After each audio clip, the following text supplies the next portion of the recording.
এখন বাজে 6:16 আর আমি এখন রেডি হয়ে আমাদের বাড়ির সামনেটা একটু বেরিয়েছি নাচ করতে। আমার বর বলল এখানে তুই নাচ করলে তোকে ধরে পুলিশে ধরে নিয়ে যাবে। ওটা আমি বুঝতে পারছি না এখানে নাচ করব কি করব না, কারণ লোকজন আমাকে কিরকম অদ্ভুতভাবে দেখছে, কিন্তু তাতে আমার কিছু যায় আসছে না। কিন্তু তাও একটা কিরকম আনকমফোর্টেবল, একটা অকওয়ার্ড মতো লাগছে। দেখি করে, জায়গাটা তো খুবই সুন্দর, করে একবার দেখি কি হয়।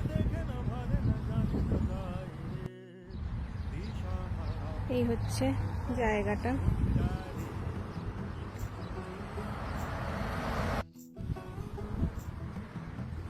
ওকে, শুট ডান।